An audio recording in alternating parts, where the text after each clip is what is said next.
Hello everyone. Welcome back. Ito regarding sa napulot natin na ah, amplifier ngayon lang this morning, no? Dahil nga garbage day collection today. So lakad-lakad tayo na pulot natin to sa basura, guys. So Technics AB control stereo receiver and at the same time amplifier. Model is AG67. Now may kasamang remote. So ipa-power on ko sana gamit ang remote, pero ayaw na mag-function dahil tinina ko yung remote. Sa katagalan na siguro na hindi nagamit, no? Naka-jack na ito na sa may-ari, kaya siguro sa katagalan na-decision niya na naka-decision siyang itapon na.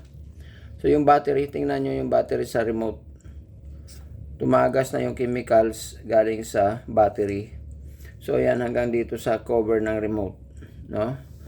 Now dito ang pinakadelikado. Bibigyan ko na kayo ng tip, no? Or tips para ma-prolong yung lifespan ng remote ninyo. Kasi ito usually ang nangyayari sa remote, no?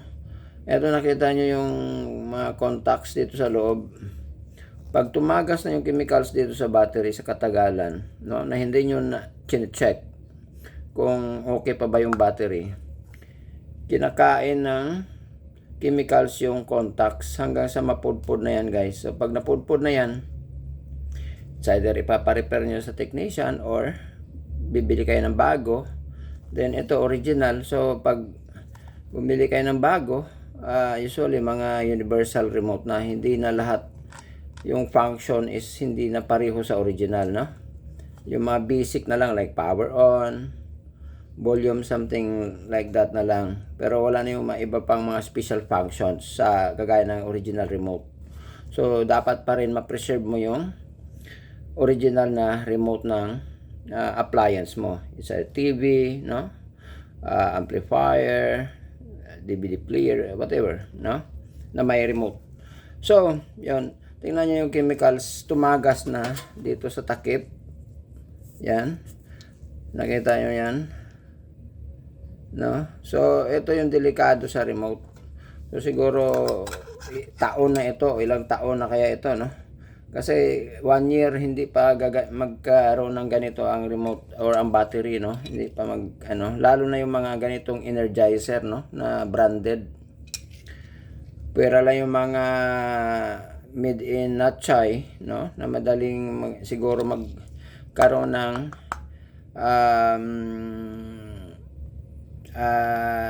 chemical like ganito damage, no, or lalabas yung chemicals sa loob, galing sa loob, at magkaroon ng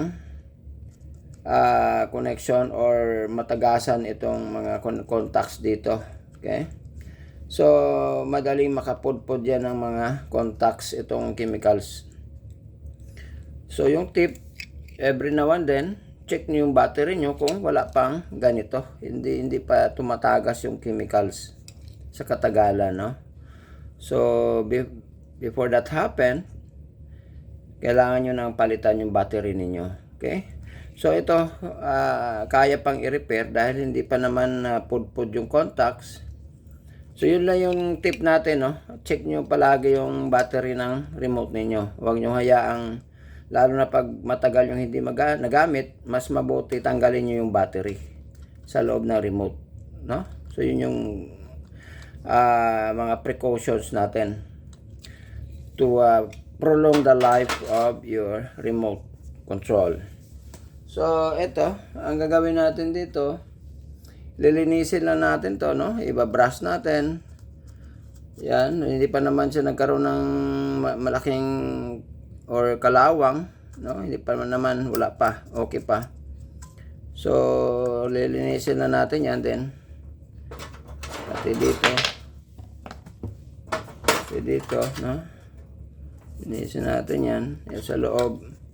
Pwedeng open natin to para hanggang doon sa pinakaloob no? Yung chemicals malinis natin. Baka kasi tumagos na rin hanggang doon sa may board, no? Okay, so open na lang to.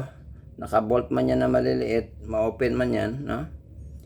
Then i-cleaning na lang natin yung buo. Alright? So yung ganun lang, no? Yung pinaka basic natin na tip sa inyo is pag hindi nyo magamit or sa tingin nyo hindi nyo magagamit ng matagal yung remote, tatanggalin nyo yung battery. Okay? Para safe yung remote niyo. Okay? O kung araw-araw nyo ginagamit, siguro every other month,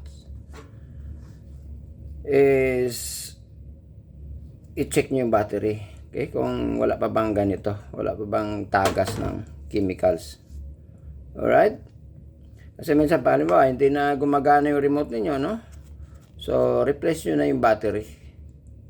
Okay, wag nyong iganon-ganon yung remote, or else mas malaki pa yung maging sira doon sa loob dahil nagkakaroon ng lost contact pag ginaganon-ganon, no?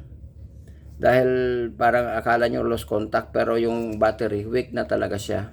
So replace na yung battery. Alright, yun lang guys. Itong napulot natin, i-open pa natin yan kung ano yung problema.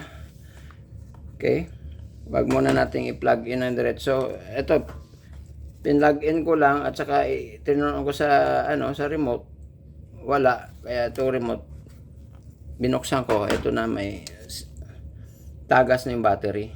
Okay, so wait na lang for the next video dito. Titingnan natin kung good ba ito or talagang kailangan din ng repair. Right? So yun lang muna guys.